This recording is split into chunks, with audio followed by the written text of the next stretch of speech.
surgen muchas cuestionantes. ¿Quién ocupará la silla presidencial? La renuncia del presidente Evo Morales es válida hasta el momento? Para todas estas preguntas y la respuesta que usted quiere saber, tenemos hoy un invitado a quien le agradecemos muchísimo por acompañarnos, el doctor Saúl Paniagua, analista político. Doctor, buenos días. Es un gusto. Buenos días y un gran saludo a toda mi amada Bolivia. Estamos en un tiempo diferente y eso es muy importante, ¿no? Es verdad. Bueno, comenzamos con esto que la gente está confundida, hay mucha confusión porque no se sabe qué es lo que va a suceder. Renuncia el presidente Evo Morales, renuncia el vicepresidente Álvaro García Linera, renuncia la presidenta de la Cámara de Senadores, Adriana Salvatierra. ¿Quién tendría que sucederlo?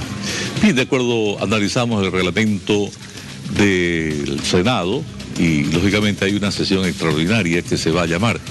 Lo que establece la Constitución en este caso habla de los reemplazos, ¿no es cierto? Habla de en caso de renuncia del presidente o impedimento, como dice, definitivo, dice la Constitución, le reemplaza al vicepresidente. Ante el impedimento definitivo, no habla de renuncia, ante el impedimento definitivo del vicepresidente asume el presidente del Senado, la presidenta del Senado. Ante el impedimento definitivo del presidente del Senado asume el primer vicepresidente. Entiendo que es un señor Beninaceli, si no me equivoco ya renunció. En este caso le correspondería a la segunda vicepresidencia. En esta situación creo que entiendo que la senadora Yanine Áñez, que es del Partido Demócrata, entiendo, ella asumiría la primera magistratura de la República para que en los próximos 60 días llame a elecciones, lógicamente, y cumplir con todo el mandato de la sucesión presidencial. Doctor, ¿cuándo tendría que asumir la señora Áñez? Tiene que asumirlo en este momento, es decir, si hay la sesión, se conforma el Congreso, lo que tiene que verificar simplemente es, ante una renuncia irrevocable de estas autoridades... Perdón, aquí le interrumpo. Sí, una renuncia que debe ser presentada por escrito. En este caso hay que conocer, ¿no?, el formalismo, porque no habla de renuncia en la Constitución, habla de impedimento definitivo, y ese impedimento definitivo pasa lógicamente por la renuncia. Probablemente esté relacionado con lo que se ha manifestado en lo que fue el mandato del Cabildo los días anteriores, y en estos términos es que simplemente se está cumpliendo todo aquello. Ahora, si es escrito o no escrito, eso tendrá que evaluar, lógicamente, porque hay videos y hay una serie de hechos que demuestran el impedimento definitivo de estas autoridades para asumir la primera magistratura. No puede existir de ninguna forma un vacío. En este caso simplemente habla de reemplazo, ¿no es cierto? Y este reemplazo pasa por una sucesión, en este caso constitucional. En estos términos considero que en las próximas horas debería asumir la presidencia de la primera magistratura a quien en la sucesión constitucional le corresponde. O sea que lo que usted nos está diciendo, doctor Paniagua, es básicamente que el video a través del cual se dio a conocer la renuncia del presidente Evo Morales sirve como una prueba, podríamos llamarlo así, para que el Tribunal Supremo Electoral, para que la Asamblea Legislativa, acepte esta renuncia. O sea que en este caso no sería obligatorio presentar una carta. En este caso sería lo ideal la presentación formal de una situación de hecho, pero dadas las circunstancias y los elementos que se han presentado, la Constitución habla de impedimento definitivo, ¿no? Y ese impedimento definitivo no necesariamente pasa por una nota escrita. Debiera ser, sí, que se tiene la nota escrita, lógicamente, y eso expresa, en cierto modo, la seriedad de quienes están adoptando. Se imagina un presidente que diga y que no lo escriba, lo mismo el vicepresidente o la presidenta del Senado.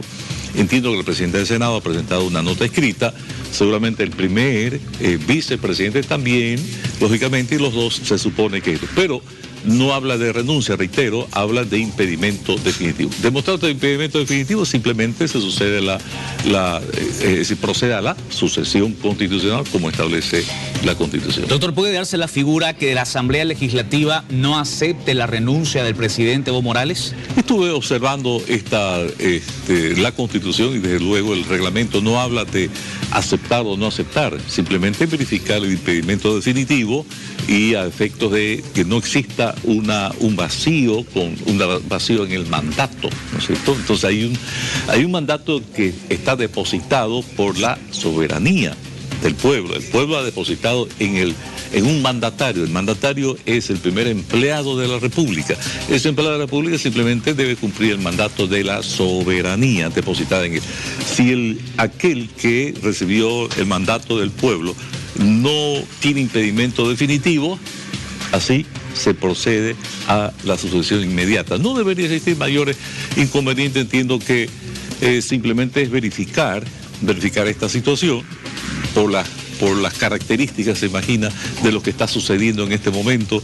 Si no llegaran, por ejemplo, los diputados, los senadores, no se conformaran de los 130 diputados y conformara con los senadores, que no se pueda, en todo caso, aceptar o no aceptar. Simplemente es un trámite que está establecido en el reglamento y la Constitución dice sucesión, que a efectos de que se cumpla el mandato de la Constitución, se verifica el impedimento y simplemente se establece la sucesión constitucional. Hay mucha zozobra en la ciudadanía, doctor, porque muchos dicen a través de las redes sociales, en muchos mensajes, que algunos son ciertos, otros seguramente que no, de que existe esa posibilidad de que la Asamblea Legislativa rechace esta renuncia. Para tranquilidad de quienes apoyan la renuncia del presidente Evo Morales, ¿qué les puede decir? Yo entiendo que cuando existe un impedimento definitivo no se puede rechazar, no se puede crear no se puede ir contra lo que establece la Constitución, que es la sucesión constitucional. Es simplemente un procedimiento. Bien. Es de conocer solamente el texto o establecer la figura del impedimento constitucional para ejercer la primera magistratura y así sucesivamente. No creo que haya inconveniente, porque es una mera forma que establece la Constitución y de ninguna manera puede darse el hecho de que la Asamblea deniegue una figura constitucional. Entonces estarían, en todo caso, violentando lo que establece expresamente la Constitución. Simplemente es verificar el impedimento para asumir el cargo y asume inmediatamente a quien le corresponde. Ha sido un gusto poder conocer su punto de vista, doctor. Es un gusto y un gran saludo a Bolivia y felicidades, Bolivia. Muchas gracias. Gracias a usted, doctor, por acompañarnos. Muchas gracias. Continuamos con más.